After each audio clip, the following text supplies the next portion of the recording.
they think they want a goal, but then they're like, what happens after you achieve that goal? Then what? Most people, they say they want to hit a certain body weight. They want to look a certain way. They want to wear a certain pant size. But then the next question is, okay, then what? Then how's your life change after you weigh a certain number? Because those goals are very fleeting and they go away. How does you weighing a certain number, how does you looking in the mirror and having abs or fitting into a certain pair of pants, like how does that impact your life long term? How does that serve your clients? How does it serve your business? How does it serve your family? And until you're able to make that connection, is the difference between it sticking versus it just you being in shape for 6 weeks and then you going right back to where you were. Welcome to episode 6 of the T-Mac Impact Show. Today's conversation was with a guy named Logan Manzanares. I met Logan at an open house I was hosting as a real estate agent back in 2019. And I would hear so many people talking about, I want to be a real estate investor. And I could tell that they weren't there to buy that home. They were just kind of dreaming. But Logan knew a little bit more than the average real estate investor as far as just some of the terms that he was using and things like that. Ended up getting to know him. At the time, he had 4 doors in his real estate portfolio. And when we spoke today, he has 40 doors in his portfolio. He runs a successful cleaning company that he's empowered his wife to run, that my wife, Kendra, actually works for. And he is a wealth of knowledge in growing and setting goals and building plans and systems and processes to achieve that. Logan has been a huge inspiration in my life. And he is giving a lot of stuff away throughout his social media. He's always there to help other people out. And so I knew that he is somebody I definitely wanted to have here on the podcast. So we talk about real estate, kind of how he grew up and the different businesses that he has and setting goals and how he met a guy some of you might know whose name is Alex Hormozy and tons more. If you're watching this on YouTube, please make sure to go down there, subscribe to the channel, hit the little bell notification so you can hear every time I'm having an impactful conversation with somebody. And if you're on Spotify, Google, Apple, go ahead and leave a 5-star review. It really helps give these people who are making an impact get their stories out there so we can continue to grow this podcast and inspire other people through the stories of others. I hope as you listen to this podcast, you enjoy the conversation as much as I did having it. Side note, again, I'm not quite sure your format, but I could just talk for you too for a while. But my wife showed me your wife's sketch. I don't know. Again, she probably did a lot of these, but she showed me a sketching that your wife did of like some trees and a fence. It was like a homestead. It was like insane. Like for real, I was like, wow, that is thoroughly impressive. Very much. Like. And with a pencil, she said. That's how she drew it, with just a pencil. With some pencils. Like, she is so gifted, and so, like, she needs to share that gift with the world. And so I'm trying to do what I can just to encourage her towards doing that, because she could literally quit, do one painting or drawing a month and make a really good income. She's a great cleaner, too. So she posted and got so many comments on her art. And like, I really want her to be able to do that. And I know it'll be really good for her when she does, but I've seen working for Katie and working with you guys, I called it because I told Kendra, I said, Kendra, the things you complain about at your previous job, your boss isn't a leader and like she has a limiting belief and it's only a matter of time before she goes out of business. And so she talked with Katie, accepted. But I'm quitting. I'm like, I knew it. And so it's been cool because Kendra's been going to the gym 3 or 4 times a week. She's showing up. And so I'm really excited to see that as her husband, to see her show up and whatever I can do to encourage her there. Just excited to see where the future has and growing with her. I think it was good timing too, because Katie honestly wasn't involved in the culture stuff up until just probably 2 or 3 months ago. So it was kind of like as we started to realize that the direction of the business wasn't going where we wanted to, we started to realize that like that was the thing that the attention needed to be put back on. And it was like just great timing that Kendra came in around that time, because the culture now is like drastically different than it even was just a few months ago. And it continues to get better and better. And it's cool because now it's actually fun. And I wrote this down today, but like the goal of the business is to create a culture of excellence. Like that's the goal. Right. And it's like being on a on a high caliber team that you can't be on this team unless you're going to be an A player, unless you're going to bring value to the team. And that is a place where, like, how do you turn something that seems like a normal, boring, not a career job as a cleaner, and how do you turn it to be something that people get excited for and they're fighting over? Like, you create a culture of Mm-hmm. excellence, and you create an opportunity for Yep. growth, and you create camaraderie, and you create recognition, and it's fun because, like, those are the seeds that have been planted, and now Katie, my wife, and KDD, who's the manager at the moment, like, they're both doing a great job of continuing to water those. So Yeah. that's been really fun to see. Yeah. And I should text Katie. There was like 2 or 3 weeks ago, um, Kendra's car was broke down, needed to be checked in, and Kendra had to be to work. So I had her drop me off in my car, and I just overheard one of your guys' Monday meetings. And yeah, as an outsider, I was, sitting in, nobody knew I was there, and it was the first meeting of the year. And it was really cool to hear how Katie, like, it's not I, like, here's what we did, here's where we're going to go, and how she was encouraging, and spurring on the people who are a part of the company was really cool to see that culture. And so I'm stoked because you guys are my friends, and also even more stoked because my wife is working in an environment where Yeah, those are the types of people who are leading the way forward. yeah, I think it's pretty fun. Again, it wasn't always fun, and it took going through a season of being too hands off to understand, like, what's important, and that's one thing that will always be important is Mm-hmm. culture, and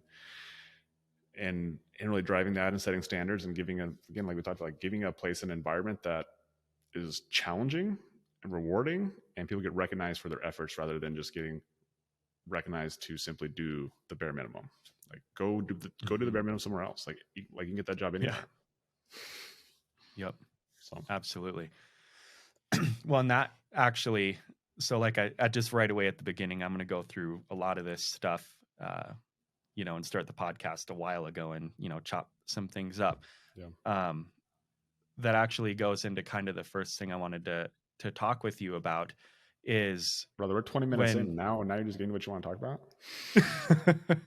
exactly. So when you look at successful people, and I know you've done a great job of surrounding yourself with such people, Yeah. society will Well, seem to put can I stop you for 1 second, Taylor? absolutely. Like, what is your objective with the podcast, with each episode, or the overall vision of it? Like, who are you speaking Yep. to? That way I can just kind of help direct who I'm speaking Great. to as well. Great question. So yeah, I put a marker there to pause that. I'm not going to have this in there. So when I'm a real estate agent. That's my full-time job, and I'm going to continue to build my real estate retail business, and I'm going to and build that into a successful, scalable, sellable business. And then I'm also going to be investing in real estate. I've looked around. There's a lot of real estate agents who are crushing it throughout the country using social media. And when I look at it, and I especially look in Bozeman, what I see on social media within the real estate agent space is it's boring. It's new listing, open house, new listing, like no one cares. So as Yeah. real estate, real estate, real estate. And it's also me, me, me. Look what I did. I've got this award from like I don't want to come across as selfish. I always want to be looking, how can I serve others? Yeah. And Ed Milet had a podcast called, he has this podcast, and he had a gentleman on. It wasn't Louis Howes. It was a guy who's helped both of them with branding. And he defined personal brand as exploiting your uniqueness in the service of others. And so That's awesome. I thought about that, knowing that I need to build my personal brand to get my name out there, because people do business with somebody they like, know, and trust, especially in the real estate space. I already believe that I'm talented and I work hard and I do a good job, but I can't just go shout that. I have to consistently do it. I also have to show how I'm serving people. And so I identified my personal life mission of encouraging and inspiring others to grow towards the potential that God put within them. So I thought about that. I've been affirmed that I have the gift of gab, love to talk. I want to grow as a listener. being a better listener is going to help me as a husband, as a follower of Christ, as a salesperson, as a friend. It will make me a better human. And so I thought about all that and I was like, cool. So I want to grow on social media. What people do who post all the time, Pace, you, all, all the Alex Hormozy, all this stuff, they have a podcast, they crush it down, and then they go throw it out on their socials. And so I was like, that's what I'm going to do. And I spent, like 3 months working through the branding of this podcast. So the mission of the TMAC Impact Show is to share impactful stories to inspire growth. So I defined impact as innovative, mindset being growth, philanthropic, action taker, community oriented, and teamwork. If you're embodying one of those traits, usually you're embodying many, and you're the type of person who I want to surround myself with. And people, I believe, are encouraged and inspired by the stories of other people. So what I want to do is look for individuals who are embodying one or many of those traits, doing awesome things, whether it's at a big or a small scale, whether, like, I don't care if there's a successful manager and has a great culture at their restaurant, right? And people look up to them, or like the character stuff. People don't get to see character. Like when things go south, and we've talked about this before, people don't get to see others' character until things go south. And I believe that what we focus on expands. And so I just want to hear people's stories, who they are, what they do, most importantly, why they do what they do, and then give it a platform to go and share what they're doing. And Pete Vargas, who I think he inspired me a ton, because what he did is he started as a youth pastor, and then he would help give people a platform. And by putting all these other people up, now he's working with Grant Cardone and Ed Milet. He's raising $1 million for sex trafficking with Tim Tebow. Like, he did all of that by giving other people a platform. And so I'm not like trying to be a copycat or anything, but I wanted to take that, be like, I want to do that. Like, this is a passion project. I can post more on social media, which I've not been super consistent because I'm still learning a lot of the editing to post at a quality of excellence. Yeah. Which it can be a line on either end of the spectrum with that. But so I'm doing that, giving people a platform. Hope my podcast goes somewhere. At the end of the day, I get to build more relationships with cool people. And I also, like, oh, by the way, I do real estate, right? So I'm not shoving it down people's throats. I'm helping other people, giving them a platform. Who Oh, are you by the targeting? way, Who are you targeting? Like, are you targeting a specific geographical area? so great question. When I first came up with the idea, I was actually going to call it the Montana Impact, or I was going to call it Impact Montana, because I was going to keep it super local, brand it, social. And I was talking with my dad, and he was like, well, don't do that, because what happens if it does blow up and a guy in Texas wants to have a conversation? So it took me a minute to realize, like, I didn't want to inflate my ego by naming it after me. I've been T-Mac most of my life. But then I was like, there's Ed Milet, Louis Howes, Joe Rogan, like all these people, and it's not about them, right? So that affirmed me it's okay to, name it after yourself. And then it's just clear when you listen to it that, yeah, he's not making it about him.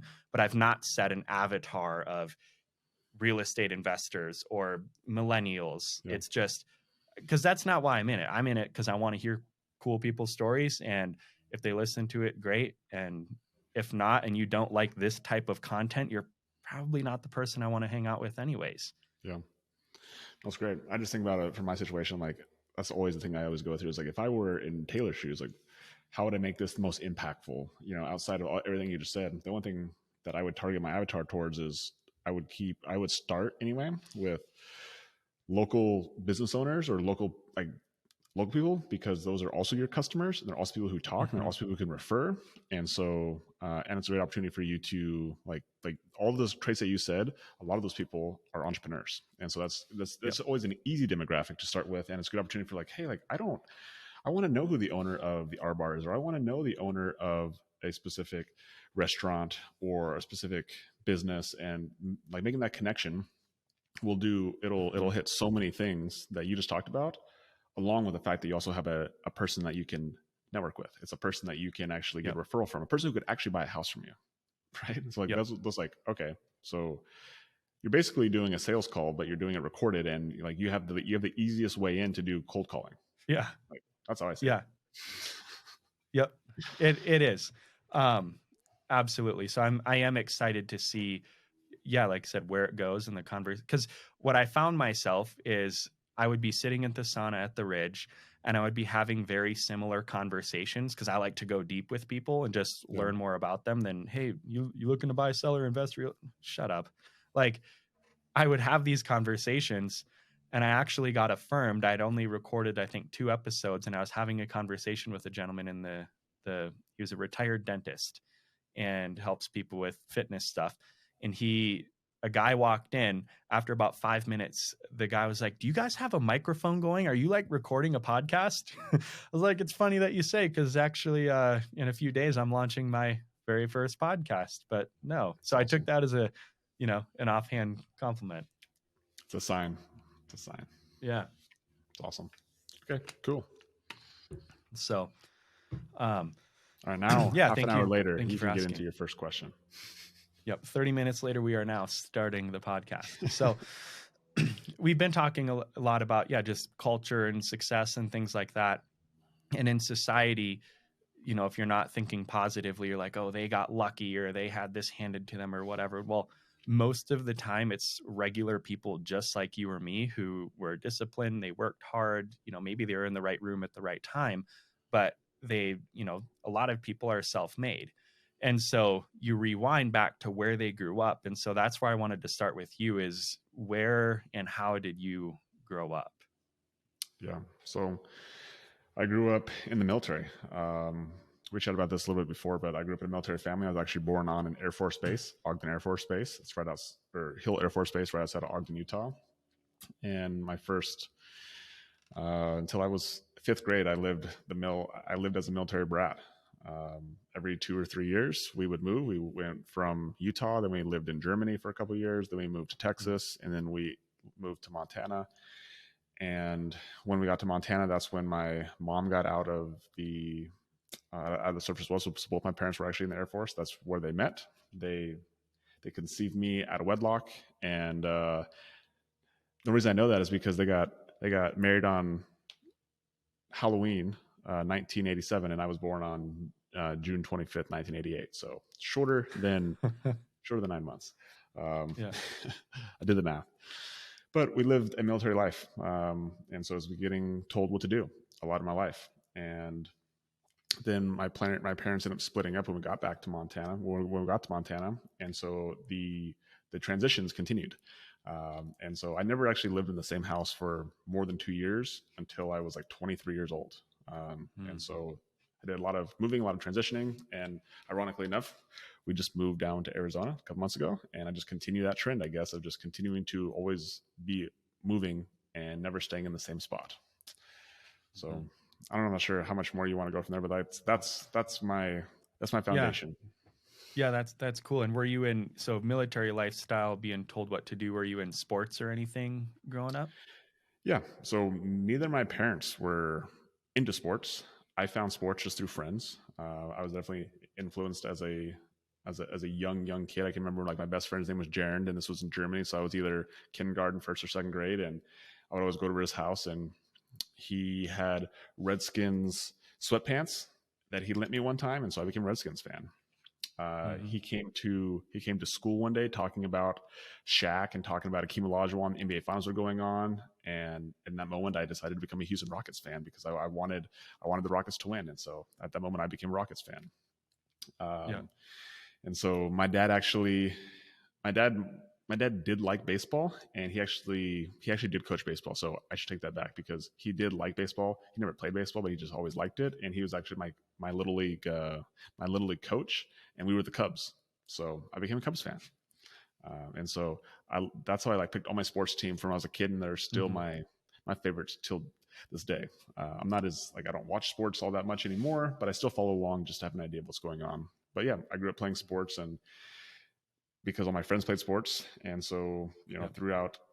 my childhood years, I played a lot of basketball. That was the thing that I really liked and I enjoyed. I thought I was going to be, an awesome basketball player. And then as I got into high school, I became a better football player. And so in high school, I played football, basketball, and I did track just because there was nothing else to do. So Yeah, that's awesome. I relate to you on that story of being a fan of those teams. Growing up in South Dakota, it's extremely cold on Halloween. And so what we had to do was usually dress up. I was a snowmobiler more times than I can count. In one year, I was a hockey player, didn't play hockey, but yeah, my dad's friend borrowed me a hockey stick and a Sidney Crosby jersey. And then Penguins became my favorite team and saw them a couple times when I was down in Arizona. It was, yeah, a good time. That's awesome.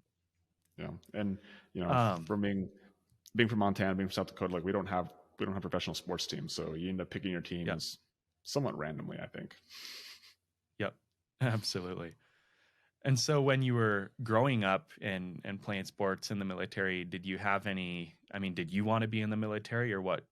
Was there any pressure to go and do anything, or what did Logan think he wanted to do at the time? No, I absolutely did not enjoy moving around. As much as it seems like I still continue to get like move around now, it's like I like to move around now because I have the choice. And back then we didn't have a Hmm. choice, and that was always a thing that from maybe it's scarring, maybe it is what it is. But like my friend Jaren, who I just talked about, like I can remember that was again, I we were so we moved to Texas second grade. So it was first grade. It was that summer. We had to move. We moved from Germany. So I was in Germany all the way to Texas. And I can still remember like leaving his house like crying and upset because like I was never going to see my friend again. And this Hmm. was a long time ago, and there was no internet, there was no texting, there was no social media. So like I legitimately have never seen that kid again. But and the same thing happened when we were in Texas. Met some good friends, and I was able actually still able to now I'm able to connect with them a little bit, but that was fourth grade when I left them, and same thing. Like we were told we had to leave, so we did. Hmm. So my experience with the military was, now that I understand a little bit more, is it's great for some people, right? It's great if you want to be told what to do and you don't want to actually think. It's amazing. But now that I've seen my dad, who was in it for 29 years, and I see him get out, like when you stop getting told what to do and you have all this freedom, you like don't know what to do. And so Yeah. I think there's a lot of value in entrepreneurship, and I think there's a lot of value in also being told what to do to a certain point. But basically, like me as an entrepreneur, like I value freedom so much that I hate being told what to do, and I push back against it a ton. And so that's what the military really taught me is that like if I wanted to have somebody tell me what to do and I wanted to have the handcuffs of the military of like getting my insurance paid for the rest of my life, having housing for the rest of my life, like there's so many benefits that come with the military. That's how Yep. they hook you in to basically a life of like just be told what to do. So and again, like, and I feel like I can say that from an outside perspective, but at the same time living it, because I was never actually personally in the military. I didn't go through it personally. So like that's where my experience stops. I got to experience as a dependent of somebody who was in the military for 29 years, and live that lifestyle growing up. But it definitely pushed me away because my value is freedom, and the military does not give you freedom. So Yeah. I definitely can see that. And so all you knew is you don't want to be in the military. Were you planning on yeah, going to college or did you start a business right away or what did that look like? yeah. So I mean, I was very much like a follower for, I think, until I eventually started my first business, which wasn't until I was 25. So when I went to college, I just did it because my friends did. I went to the college that I thought my girlfriend at the time that she was going to go to. I went to just basically get a degree, which means I got C's, right? C's get degrees. And so entrepreneurship was honestly not on my agenda. None of my family is a entrepreneur, and the only reason I started my first business was because I was frustrated with the place I was working at about what I thought that the boss was doing, and I thought I could do it better. And there was not another gym to go work at, and so it was either go join a CrossFit or go join another commercial gym. And I was like, I'll just do it better myself. And so that's when I started my business, and it was literally out of ego and being naive, and I got humbled really really fast. It took me 3 years to have any shred of like momentum when I remember leaving for the very last time, leaving the Ridge Athletic Yep. Clubs, just being like, oh, dude, I'm going to crush this. I'm going to be so successful. And I was very wrong. I was very naive. I did not know. I did not know what I was about to get myself into. Yep. Okay.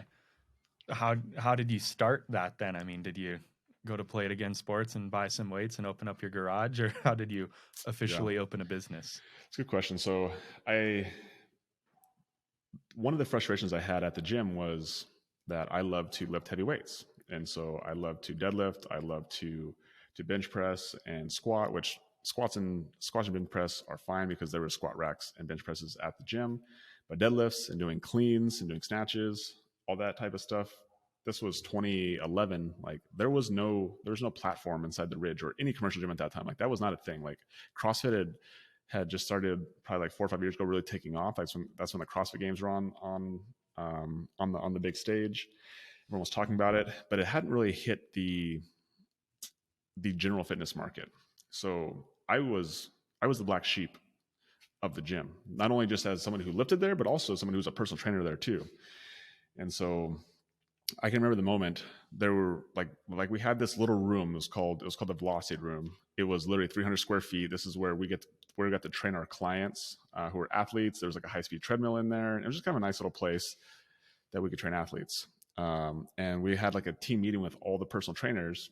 And at this team meeting, the owner, he said that he wanted to take all the barbells and all the weights out of that room. And I just was like, dude, like this was the only place I could actually lift without like bugging the customers, right? We Yeah. here's literally where it was, Taylor. So me and this other guy named Sean, we actually worked at the high school to help like the basketball and the football teams. We train them on strength and conditioning, right? And then the middle school kids as well. We borrowed, and when I say borrowed, I mean we literally borrowed. We asked the football coach if we could borrow these bumper plates and take them to the Ridge. We actually had a place for bumper plates because the Ridge didn't have bumper plates, right? So and we ended up getting two pairs. We had a 35, and I think we ended up getting a 45, um, like like two 45-pound bumper plates. We actually could like do deadlifts, but there's Yeah. only one or two of them, so we basically would have to stack like metal weights outside of that. Yep. Um, and I was like, and then when they threatened to take away those weights completely, I was just like, I was so mad, I was so frustrated. And I was like, okay, well, I can either get frustrated about it or I can do something about it. And so at that Yep. time, I had saved up a little bit of money, and so I started buying home gym equipment, and I started with bumper plates, I started with barbells, and so I had basically created a home gym. And I had one of my buddies who was he actually worked at the front desk, but he was somebody who lived with me. His name was Brian. We went in together and we bought some bumper plates together, and we bought a couple bars. That way it was a little bit cheaper. We bought a squat rack together, and so we actually could lift in my garage. And so that's what we did. I don't know how much money we spent, a couple $1,000s, but we were able to get enough weights that basically it was like, how much weight can we fit on the bar? And that's how much weight we bought. We bought a squat rack, we bought a barbells, and that's how I started basically lifting in my garage. And Yeah. from there, I started getting the ideas like, man, like if I just change my style of training, I wouldn't need all this equipment that the gym has, right? Because it's like a gym's biggest debt is not their lease, but it's their equipment debt. If you look at the equipment, like people like these gyms have millions and millions of dollars that they're servicing every single month. And I was like, that wasn't a risk that I wanted to go down. And plus, I didn't really use that much equipment. So then I had the idea, I was like, what if I just change my style to be more like CrossFit, but even less so that I don't need, all I need is a freaking barbell. And so I changed my Hmm. training style probably in my last 6 months that I was at the Ridge as like a way to test it. And I just used body weights or body weight exercises and barbells. And I was like, huh, this actually works. Right. Because at the end of the day, what I know is like anything will work if you just do it consistently. Yep. But I changed my training style in order to fit my business model. And so when I was able to do that, I was like, okay, now I just need a place, right? I just need a place to actually put this stuff that's not my garage, because I understood that wasn't something that was going to be feasible, because I lived in a normal neighborhood with a slight HOA, not a huge, like not a like demanding HOA, but enough to where it would have been it would have been a problem. Yep. So I started looking out at places to rent inside Bozeman. And again, from you being a really good real estate agent, like you understand the market really, really well. And just like there is not a ton of commercial stuff in Bozeman right now. And there wasn't a ton of stuff in 2011 either. Right. Mm-hmm. And so I Yeah. remember every single day just searching that. And I was actually thinking that I would rent something for about $1,000 a month. And I needed about about 1,000 square feet. I couldn't find anything in that price point, and I'm so thankful, so glad I did not, because I would have gone under really fast. But what I Yeah. ended up finding was this small little place. It's on 7th Street, where the Universal Athletic is, like inside that shopping plaza, right? There's Yep. that. There's the what's the coffee shop there? The City Brew. The City Brew Coffee. You have the athletic, or the big Yeah, warehouse. Universal Athletic. There was a camera store. It's literally right there out my window. Yeah. So the camera Yep. shop, and then next to the camera shop there was 2 units. One unit was vacant, but then there's a small little place that used to be a weed shop. I'm not sure Okay. what's there right now, but it's a literally small, like 600-700 foot, like, rectangle. Yeah. And the guy who had it rented out was running his like, he had run like a self-defense class out of there. He was doing a little bit of martial arts. He was doing a little bit of everything. Mm-hmm. And I was like, man, I don't really want to share a spot. Like, but he had on Craigslist and he was looking for somebody to basically like sublet from him. And Yeah. then I looked at it probably 3 or 4 times. And I was like, one day I had this call. I was like, okay, now's the time to make a decision, right? Like, now's the time to Yep. make this move. And so I called him up, talked with him, and I was like, told me it was $200. I was like, okay, right. Yep. Come to find out, he was actually paying $200, so I basically paid the rent. He actually did it, like, he got free rent, which was great, right? Great arbitrage play for him, Mm-hmm. because Yep. he only needed a spot like a couple times a week in the afternoons, and all my training clients primarily were in the morning throughout the day. So I ended up paying Yeah. $200, and that's how I started, man. I started $200, and thank God I did, because I didn't have much revenue coming in to support any extra expenses. Yeah. That's hilarious. And what were you said you learned quick? Was that what type of lessons, I guess? What's one of the lessons Oh that yeah, you learned that you're still using today, getting a startup and figuring it out? yeah. Well, going back to like the reason why I left was I was like, I can do this better than my boss can, right? And I was like, Yep. he's taking so much money from us, like they're charging the clients $55-$60 an hour, and we're only getting like $20 of it, right? So we're just another $40 going. And so when I created my business, I started to realize that, oh my gosh, like there's a lot more expenses than just the labor he was paying me. Yeah. And so I also started to realize, it was like, oh, like all this money I thought I was going to make actually went to expenses that I didn't realize that I was going to have. And then I started looking around. I was like, all the clients I had were from the Ridge, and I was like, how am I going to get new clients? I didn't have a marketing plan. I didn't know how to sell, and I just thought that if I created this gym and I was really good at it, then people would come. And I was wrong. I was very wrong. Yeah. And so I struggled. I struggled for, again, probably about 3 years, where I didn't know how to market, didn't know how to sell. And what I did get really good at, because I had to, was I got really good at fulfilling and servicing my current clients and keeping them really happy, because Mm-hmm. if they went away, then I would have no business, because I didn't know how to get new Yeah. clients. So I had clients that Yep. stayed with me for years, like 4, 5, 6 years. And that's usually not, I would say it's not uncommon. It's not common, just from a standpoint of like, it's a luxury item. People are paying you $300, $400, $500 a month for something that they don't necessarily need. Yeah. But because I poured into them, like I gave them way more than $300, $400, $500 of value every single month, because I literally made them my friends, because I Yeah. needed to make sure they didn't leave me. Otherwise, Yeah. my business would go under. Yeah. That's hilarious. I relate to you so much. When I started my first business was window cleaning, and I Mm, saw how much a guy made. I was like, I don't need him. Made a deal, got some horrible equipment, and got licensed and insured, and the phone never rang, believe it or not. yeah, And so it's then I weird. went to go knock on doors, and I started knocking on doors at like 8 a.m. in the morning, which at that time where I was, not a good idea, because she opened up in her pajamas, probably just woke up, and was very mad at me.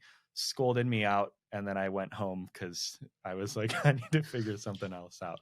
Door knocking is great. I love doing it, but that particular time it taught me a lot because the phone wasn't ringing. Yeah, that's good. Good for you for doing that. I know that you do that a little bit with your real estate as well, and like it takes to me like I don't like door knocking. I don't like surprising people, but it takes a lot of courage to come in cold and be able to create conversation and to have a confidence in Mm-hmm. whatever you are selling to be able to do that. So I think it's a skill set. I think that if you do learn that skill set, while it's not the most attractive one and the one that people will say this will change your life, what it'll do is it'll keep you from ever going broke, because when you have the Yep. ability to create money out of thin air by talking with people, I mean, Yep. that is that is a very valuable skill that will make sure that you never ever go broke. Yep. Absolutely. And I mean, I know the business that I plan on putting all my eggs in, which is real estate, which is something you're in. How long was it before you were doing your gym business before you got into real estate in any capacity? Yeah, it's actually a great question because, like I told you, those first 3 years that I was struggling with my business. I struggled, and I think as just as human beings, but specifically entrepreneurs, when things aren't working and they're not going our way, we start to look around. We start to look at other shiny objects of like, oh, like it can't be me. Like the reason why my gym business is not succeeding, it's not because of me, it's because the market sucks, right? It's because my client sucks, Mm-hmm. because Bozeman's such a small town and there's not enough people for one personal trainer to be able to feed his family. And so I started looking around, and I ended up finding real estate through the book Rich Dad Poor Dad, which I think a lot of people have heard of. And I Yep. read that book, and lesson number one, like the rich don't work for money. And ultimately I was like, dang it. Like being a personal trainer is not going to work. I guess I can't be rich being a personal trainer. So it Yep. just further ingrained that, but it also got me thinking like, okay, well, what does that mean? And I think it's funny because everyone talks about that as a real estate book. It has nothing to do with real estate, but I think the idea of passive income comes from that book, Mm-hmm. right? Like if I Yep. buy real estate, then it kicks off this money. And so at that point I was definitely hooked on the idea of passive income, or money that came in without me having to like work for it. And so it definitely led me down a rabbit hole of exploring real estate, trying to learn about real estate. Went to a couple Rich Dad Poor Dad seminars, listened to Bigger Pockets podcasts, and started to educate myself on the game of real estate. And what I come to realize is that I didn't have any money, so I don't know what the heck I was doing in the game of real estate. Yeah. And so I did explore it for a long time again, and then when I eventually went back to focusing on my business, what do you know? My business ended up blowing up because I focused on it and I put my intention and education, and then eventually I invested in a mentorship, and my business finally took off. And so it wasn't until my business took off, then a couple years after that, that I actually bought my first investment property. So I didn't Okay. buy my first investment property until 2019, which again, if we think about that from a timeline, like I started my gym business in 2013, Yeah. and I didn't buy my first investment property until 2019. That's insane. Yeah. And we're going to get to some of that stuff. So, but what I want to know, and I know the answer, and maybe some of the Do people you really listening know, will, Taylor? Do you know the answer? I do. But I want to ask because everybody should look into them. They're made an impact on so many people's lives. Who was the mentorship that you invested into, and how much money was it? And then what were you thinking through as you were deciding to invest that amount of money? Yeah. And you're referring to the gym mentorship, right? Yep. Yeah. Yeah. So the gym mentorship it was like 2017, and I was scrolling on Facebook, and I found, or I this ad that came up on my computer like stopped me, and it said that, hey, I'll fill your gym in 30 days. And I was like, okay, that's interesting. And at this point I had already realized that like I needed a mentor. I would definitely do my due diligence, and I was looking for a gym mentor, and I just hadn't really found anybody that really resonated with me or really excited me, or somebody that was like, okay, like I feel like I can trust this person. And then Yep. this ad stopped me. Started going through the testimonials, and like this guy was like, yeah, I filled my gym in 30 days. I got 186 clients. I got 150 clients. I got 100 clients. I was like, crazy, man. Cause I'd been at this point and I'd had my gym for about 3.5 years, and I had about 30 clients, like 35, I think. I was like, dang, like that would change my life if I had that many clients. Yeah. And so I, yeah, I tried to book a call after I saw the testimonials and like the schedule was full. And I was like, shoot, this is disappointing. But I was like, whatever, right? And then all of a sudden I get a friend request and a message from this guy named Alex. And I was like, huh. So then I was like, that was the guy from the ad. And so I went and looked at his Facebook profile, and his first video on his Facebook profile is a video of him squatting 455 pounds for 3 reps, and he's wearing knee sleeves and he's wearing these Rogue Duin shoes. And I was like, okay, the only person who could do this is somebody who actually lifted, right? And at that moment, it was like, it just helped bridge the skepticism that we have of people on the internet. Like I was looking for a reason to trust this guy. And those were the things I was like, okay, like I can trust him. And so we kind of messaged over Facebook back and forth. He showed me a schedule. I was like, dude, I tried to get on your schedule, but it's so busy. Then he showed me a schedule and it was like jam packed. And he had a spot open.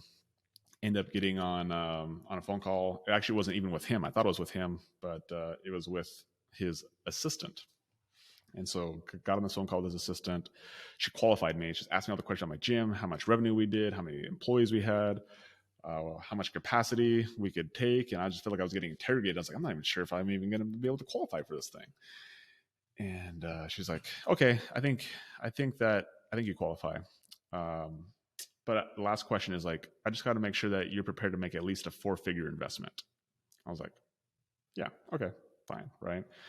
In my mind, it was like a couple $1,000. I was like, I was again at that point, I was ready. I was willing to invest in a mentorship. I was just looking for the right person. So she set me on a phone call with Alex at 8 a.m. on a Saturday morning. I remember it because she's like, that's the only spot he has on his calendar. So I was like, okay, cool. I'll be at Katie's house, but I'll just do it in her bedroom. And so I remember getting on the phone call that Saturday morning, and he started explaining me, after he asked some questions, he started to explain to me about the program and how it worked, and talked about the offer and talked about kind of how the whole funnel worked from end to end. And I was like, oh my gosh, like this is it. Like I had done a lot of work up front to like understand the marketing and sales. And like at that point I had invested in like a Russell Brunson, like done on your own program. It cost about $1,000. And I got a software called ClickFunnels as a piece of that. And so I understood the concepts. And then we started to explain the process from like how I got a client to how I turned them into a customer and how they stayed as a client afterward. I was like, oh my gosh, like this, like,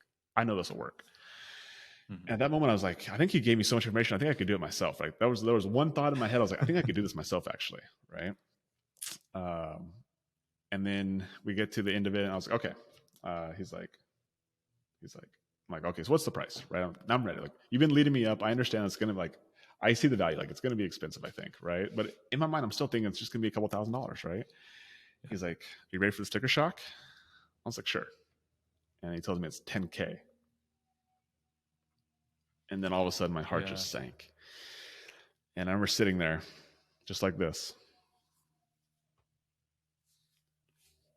just in silence. I probably sat in silence for 30 seconds to a minute. Yeah. And he didn't say a word. And I just said, well, what are my options? Right. Because it's 10K. Like, I was like, I don't know, man. That's a lot. He's like, well, at that time, there's only 2 options. You could either pay it all up front or you could put half down now and pay the rest in 30 days. And after a while, I just sat there again. I just sat in silence again. And I'll keep the PG version, but I said, F it. Let's do it. Yeah. Right. Yeah. And it was like in that moment that I just made the decision, and I was like, but you're going to have to give me, so this was decided like you have to give me till either Monday or Tuesday, because I have 10K, but it's just sitting in a Crown Royal bag and it's underneath my pillow. Because I didn't trust the banks. I didn't trust anybody. Like I had this $10,000. I just had, it was literally sitting. It was funny that it was $10,000 because that's how much money I had literally underneath my pillow. And and so he took down my bank information. I was like, I'll put the money in there on Monday. And so at that moment I was committed and I just got to work, man. That was a Saturday. And by Tuesday I had gone through the training. He gave me access to the training like later that day. Yep. And I set up the whole process, the whole system. And by Tuesday I had the ads going for this funnel. Did my first sale on Wednesday. And by that Sunday, because I sold every single day for the next 3 months, but by that Sunday I had made like $18,000. And I remember the only reason I remember that is because I was like my whole goal was just to make that money back, right? I was like, how quickly can I make Yeah. the money back? Like that was my first mindset. It's like it was that Yeah. scarcity of like I just need to like get that money back first. And so by the Yeah. end of that first week, again, I made 18K. So I'd basically made enough to pay that money back. And then over the next 30 days, we had made over $50,000 just from that program alone. So it was Yeah. worth So it. it was like that moment was like definitely transformative. And it's funny because I still think about it. I still get choked up, but like the experience happened in that moment in that first 3 months, but like the work that was done prior to that was what set the foundation for that opportunity to even be able to present itself, to even go through that experience. And as much as I can tell you, like all the cool numbers that we did financially, like it was one of the hardest and most challenging and most growth moments of my life. Like every single day, I would wake up just like uncomfortable, not knowing what the day was going to hold. I had to talk with 20, 30 people every single day who were strangers. I had to sell them on a program I had never sold before. I didn't even know it was actually going to work. I Mm-hmm. was just going on a lot of faith. And Yeah. I was very fortunate that Alex turned out to be like not a con artist, and he turned out to be like a great human being. And so if anybody doesn't know who I'm talking about, it's like his name is Alex Hermosi, which you alluded to earlier. Like he's very popular now, but back in the day, Yep. nobody knew who he was. And the only Yeah. reason I honestly trusted him again was from that squat video. Like that's it. Like that's what I was going on. Like I was going on faith that if somebody could squat 455 pounds for 3 reps or 445 for 3 reps, that like you can't fake that. And so I just No. trusted him that this thing was going to work, and it did. It worked really, really well. So Yeah, that's insane. So you made an investment into Alex Hormozy and you were very successful with the gym stuff. The whole time in the back of your head, was it still real estate, real estate, real estate? Or I guess when did you know that, okay, I can have this business here and now go start to put money into real estate investing? yeah, it's a great question. So even before we started making money, I always had a vision and a path that when I got the money, well, what was I going to do with it? And I think based on my limited experience of observing human behavior, I think most people they think they want a goal, but then they're like, what happens after you achieve that goal? Then what, right? And I see that a Yeah. lot, honestly, in fitness, which is the space that I have spent the most of my time in. Is that most people they say they want to hit a certain body weight, they want to look a certain way, they want to wear a certain pant size, but then the next question is, okay, then what? Then how's your life change after you weigh a certain number? Because those goals are very fleeting and they go away. And so how does you weighing a certain number, how does you looking in the mirror and having abs, or weighing a certain, or trying on or fitting into a certain pair of pants, like how does that impact your life long term? How does that serve your clients? How does it serve your business? How does it serve your family? And until you're able to make that connection, is the difference between it sticking versus it just you being in shape for 6 weeks and then you going right back to where you were. Mhm. And so when it comes to business, like money is exactly the same way. Like people give money so much power, because they don't have it, they don't experience it, right? And so until you have money, you start to realize that it's actually it's not life changing.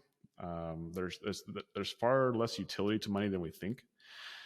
And at the end of the day, it's like you must also have a plan for it. Otherwise, it'll just go away, right? It's like a girlfriend. Like if you quit paying attention to her, like she'll go find somewhere else to go hang out. So my plan for money was that I would have an active business, and any of my profits, the excess money that I had from it, I would put it into real estate. And so when I started actually making money, I didn't actually go do anything dumb with it. In fact, like I just started stacking it. I'd stack, stack, stack, stack, stack, stack, stack. And that was actually one of Mhm. Alex's mottos inside our gym mentorship was stack cash. And so I had a sweatshirt, I had t-shirts, everything that says stack cash. And so like the first game is just making the money, but the second game is actually keeping the money. The third game is actually multiplying the money. And so that's the Yeah. part that Alex didn't talk about. And that's where a lot of people like they started saving money, but what are you do with this money? And so I started investing into real estate, Yep. because that was a game I started to learn and started to understand. And I was like, I believed in real estate. And so when we started making money, um, that's what we did. I think we ended up getting a couple $100,000 in the bank, And we're like, okay, like I don't want this money just to sit here. I don't want to invest it back into my gym and buying equipment or buying things because, like the gym business was very much like a cash flow business. It wasn't very capital intensive once you already had all your equipment set up. So I was like, this money needs to go somewhere. And it went into real estate because I'm not really a big stock market guy. I actually had my Yep. money like in 401ks and I actually ripped all of it out. I paid all the penalties, paid all the fees. And I was like, after doing that, I was like, I will never stick my money somewhere where I have to be told that I can't take it out, otherwise I got to pay a penalty on it. So it's into real estate. And yeah, dude, like I don't know how much you want me to go into it, but like our first 3 properties we bought in Bozeman, they were all traditional, right? Just we bought them Yep. through the bank, through a realtor, nice, handsome realtor who really, really well, named Jesse Lagos, and Yep. that's how we did it, man. We put 25% down or 20% down on each property, and it cash flowed a couple $100 a month, and that's how we got into the real estate investment game. Yeah, that's amazing. And we met, I think it was like end of 2019. We met at an open house, and you knew a little bit more than the average real estate investor. I'm like, I got to stay in touch with this guy. Yeah, And I think you only had 4 doors at the time. yeah. Which puts that right around the same time Mm-hmm. period. And so how many doors are you in at this point? Yeah, I remember that specific moment. You called me a looky loo. I was like, are you Oh, guys yeah. here to buy something? Are you guys here or are you guys here to buy something? Or are you guys a looky loo or something like that? I was like, huh, look at this kid. Yeah, So we were being a looky loo. yep. Well, because I think I'm gonna assume I would say that tongue in cheek because that some people would take that a bit offensive.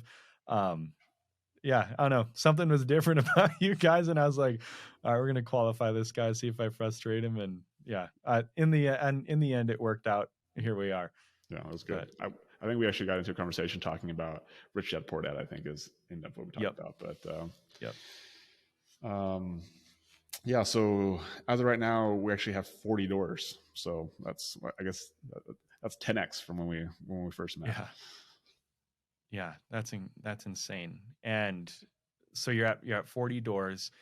That takes a lot of work to be able to acquire like that. That doesn't Yeah. just fall into your lap. There's all kinds of networking and hiccups that you have to go through to do all that. um, how much time would you say that you're putting into that you were over the last few years you've been putting into your real estate business or portfolio to be able to build up to that? Yeah. I mean, it's a lot of work. Like it's been all my attention. Like it was all my attention. We had goals of, again, so what is the goal, right? So is the goal actually on Yep. 40 doors, or is it the income that comes with those doors? And so Yep. we always had a goal of, we wanted the first goal, which I think most people want, like enough passive income to basically meet slash exceed your personal expenses, right? Yep. And so that was one of our first goals. We hit that one in 2021, I think.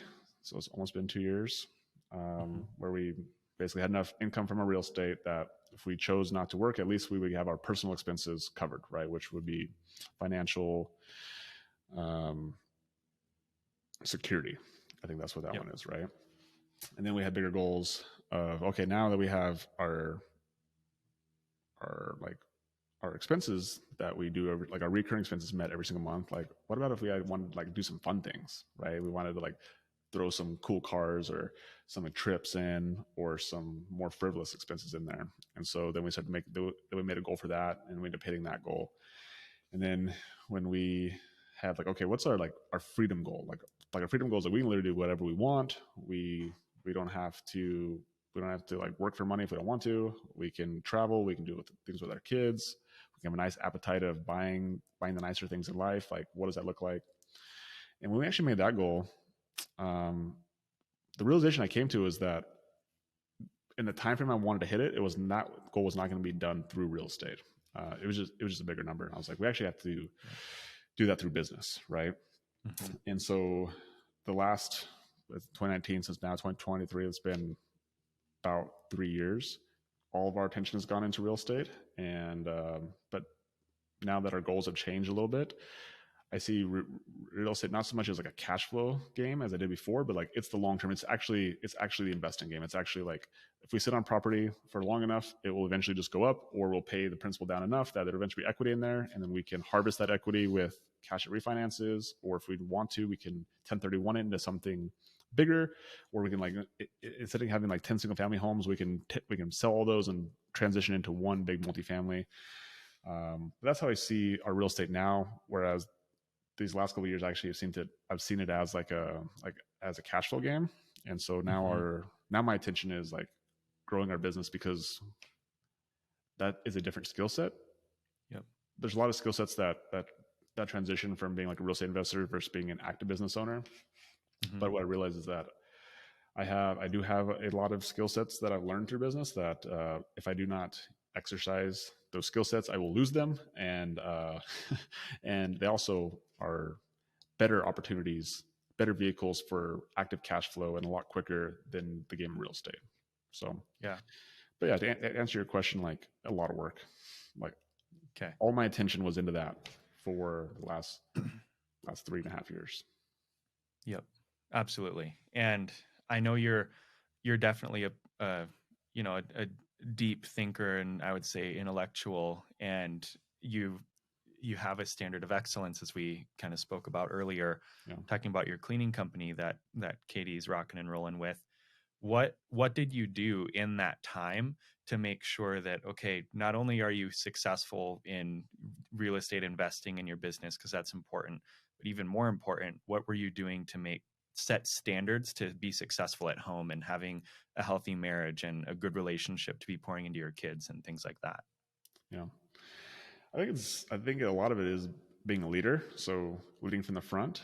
And I think what I've learned as like my growth as a leader is that it's not my job to be the manager, because that's like, although I can do it, it's not what gets me excited. It's not what, like, I'm not excited to say, Taylor, like, you were supposed to do 8 out of 10 work today and you did 7 out of 10 work, so now I got to try to hold you accountable to see get you up to 8 out of 10. Like, that wasn't something that Mm-hmm. gets me excited. But I'm like, Taylor, how do I just get you so excited that you want to be an 8 out of 10, rather than me having to convince you to be 8 out of 10, or me to try to hold you accountable to being 8 out of 10?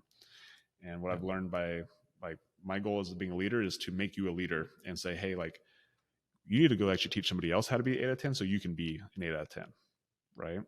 And so Mm-hmm. it's like the next level down. So that's what I've been doing in my life, is like making my wife into a leader, making my kids into leaders. And you kind of touched on, like, we started this cleaning business in 2020, and I specifically did it as an opportunity to give Katie an opportunity to like be a leader and like be the one who's in charge and makes the decisions.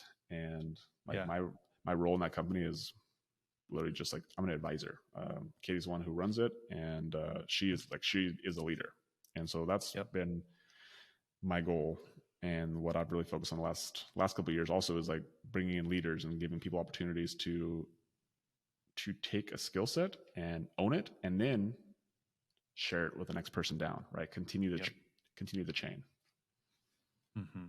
And so my goal is Leaders to do making nothing, leaders. Taylor. That's honestly my goal. Is I do nothing, but I'm able to I'm able to advise, I'm able to direct, I'm able to have the Yep. experience to share that skill with somebody else, and then they actually get the fulfillment of interacting with the client, or interacting with the buyer, or Yep. the seller, or to make the money. Yep. So building them up, your wife Yeah. and kids, to have opportunities to learn the lessons themselves, and you're just kind of watching from afar and guiding them.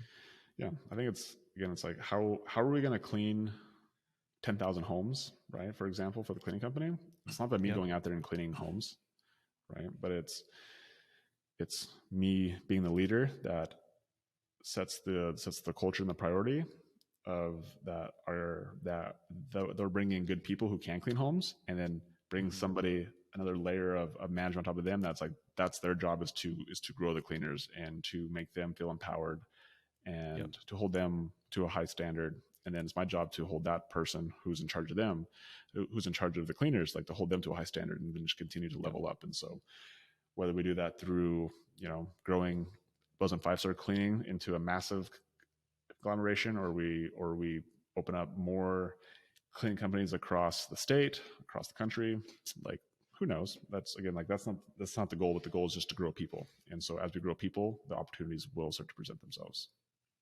So it's I like, love how do that. we create an opportunity so big that a cleaner is like, I want to be with this company forever? And then how do we create an opportunity that a manager of a small little local Bozeman cleaning company is like, I'm gonna be with you forever because the opportunity you're giving me is so big. And so the only way to Yep. continue to give those opportunities is to create a big enough goal, right? And that's where most small Yep. businesses or most people, the reason why people leave them, they gotta go start their own businesses, is because the think isn't big enough, Yep. right?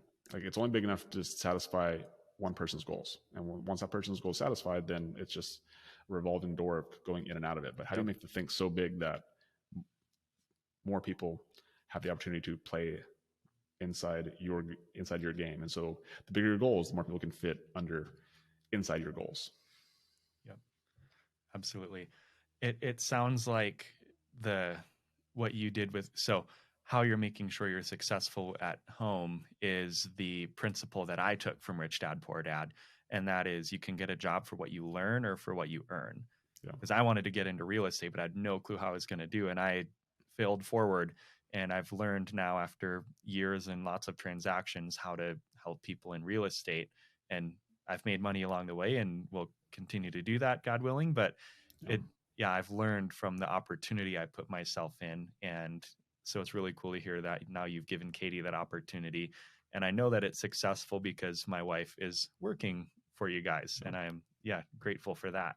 So, Well, and it's cool to see because like we're talking about my growth from 4 doors to 40 doors, but you went from no doors when I first met you 3 years ago to now you have, how many doors do you have now? 3 or 4? three, Yeah. three, yep. And working on So, building you on know, that's a properties. So, 300%, right? yeah, I was only 10. yeah, So, that's awesome. Yeah, it is really cool to think back and thinking of the back then before I got into real estate. I'm sure you can relate to this. I remember I wrote down all of my goals that I was going to do in 1, 3, 5, 7, 10 years. And I look back now and I've hit pretty much all of them. And they were impossible at the time. And then I realized I was like, okay, I got to start thinking bigger if I'm going to, be making a big impact for other people. 100%, man. My high school yearbook, you got to put in there what you want to be when you grew up, right? Mm-hmm. And I put in there that I want to be a personal trainer. And I remember one of my classmates, she sent me a message. She's like, I was looking through our yearbook the other day, and I was going through what everybody else is doing, and you're the only one who actually did what they said they were going to do. And my response to her was like, I should have thought bigger. Yeah, That was I'm all. going to be a Right? I was personal like, trainer. I wasn't proud. I was like, I should Yeah. have just thought bigger. Right. Yep. Yep. Um, so That's cool. Okay. Um, and so you've been very successful in business and real estate, and now empowering your wife to go and run a successful business. What do you have like defined, like what's the long goal, like 10 years from now when your kids are starting to be out of the house? And, at this point, like you have the freedom, where do you see yourself, or what impact are you hoping to make on the world around you yeah, through business and the skill set that you have? yeah.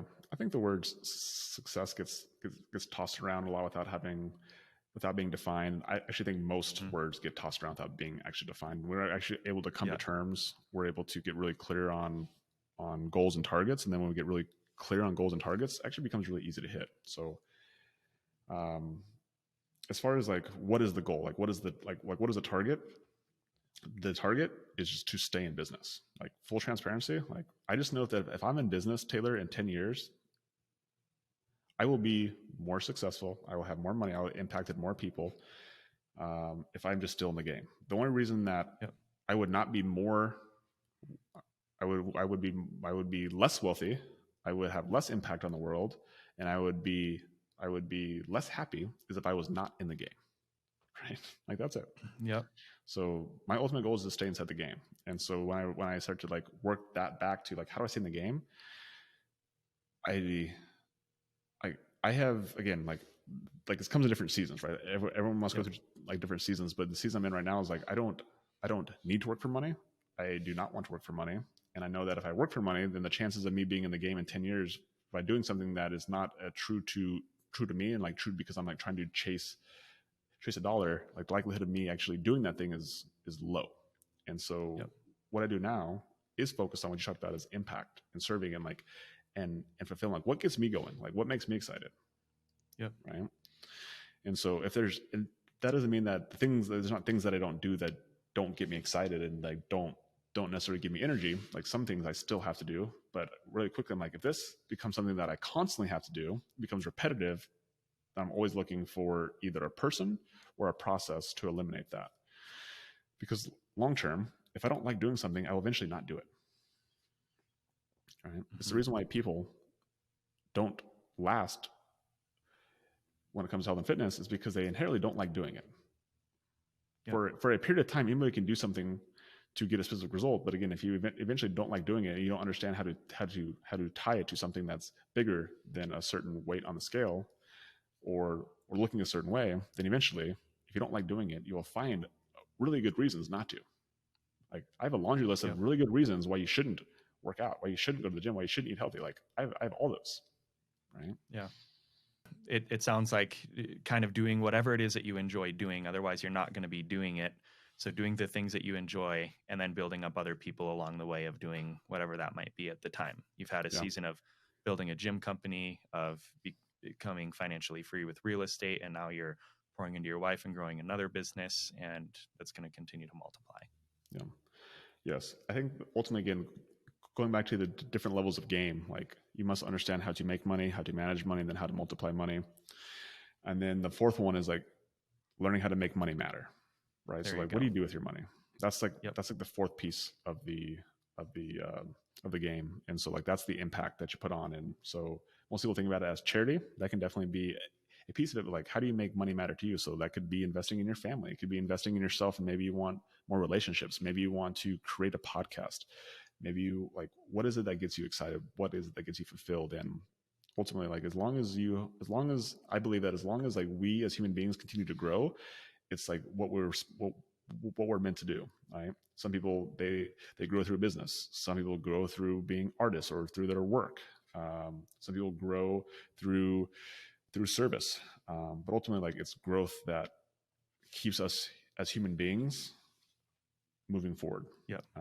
And so for me at this moment, it is in business. Like I get excited about talking about business and sharing business, whether that's real estate, whether that's cleaning, whether it's fitness, whether it's just making money in general. And then of course, like growing as a human being, like I could talk about that all day. It's like, how do we just improve as humans? That's what gets me excited. Yeah, that's awesome. And you do have a lot of, you've done obviously lots of things to grow as yourself. And I see you in some communities that we're in that you are pouring into other people and helping them. And so if you're listening to the or for the people who are listening to the podcast, I know you have all kinds of free resources right now that you've been blowing up on your social media to help other people across various things, whether it's fitness or business or real estate, all of that. What are a couple of the resources that you have right now that you can help give to people? And then where can people reach out to you and connect with you to learn more, and you guys can help each other out? Yeah. So, like at full transparency, I'd definitely say that I'm trying to figure out what path I want to go down. So right now I'm doing a lot of different paths, and I can see that. I have lots of skills that I'm like good at, but I'm trying to find the thing that I'm going to be great at. And so that's just the season I'm in right now. Maybe we have another conversation in a year or 2 years or 5 years. And, I'm able to give like some like high level, like only me can talk about. But at this point, like, I'm like pretty good at a couple things. Like I'm pretty good at short-term rentals. So I have trainings on short-term rentals. I'm pretty good at running a cleaning business. So I have some trainings on that. I'm pretty good at being a real estate investor. So I have some trainings on that. And then, health and fitness, that's probably what I'm the greatest at. I have lots of trainings on that. And so the best way that you can, like, if you want like specific trainings that are really tactical, if you go like everything goes my way /free training, I have like all those trainings all in one spot, and they're absolutely free. You can get access to those. And then you can go to my YouTube, my Instagram, if you want just to go scroll and, find out interesting content that's going out on all those topics at Logan Lee Manzanares on both YouTube and Instagram. Okay. Sounds great. I'll definitely put that in the show notes and in the description of YouTube. And yeah, we'll definitely have to have a conversation here in the next 1 or 2 years. I'm excited to see where things go with the cleaning company as you continue to help people have clean homes here in Bozeman. And my wife is working with you guys, and yeah, maybe we can get a couple real estate deals locked up here in the next couple of years also. Yeah, and one thing on the cleaning company too. Obviously, if you're local to Bozeman, like the cleaning company does an amazing job. We also partnered with a company called Cleaning for a Reason. So if you know any cancer patients in the Gallatin Valley, we actually clean cancer patients' homes for free. So that's one of the partnerships. That's one of the ways that we make money matter as well, is we actually donate those cleanings to cancer patients in the valley as a way to just give back to the community. And yeah, so if you have anybody who you have in mind, or you're very fortunate to be going through that situation, and I say fortunate like for real, like it's like challenges is what grows us, then reach out to us and we will have the opportunity to serve you for going through that experience. Yeah, absolutely. I will definitely make a clip out of that so we can put that out there so we can make sure and help people who are going through that. But yeah, I thank you a ton, Logan, for coming on and having a conversation. I know that your time is valuable. Hope you enjoy the land of the sunshine down there in Arizona until you get back here to Bozeman. For sure, man. All right, brother. All right. You have a great day.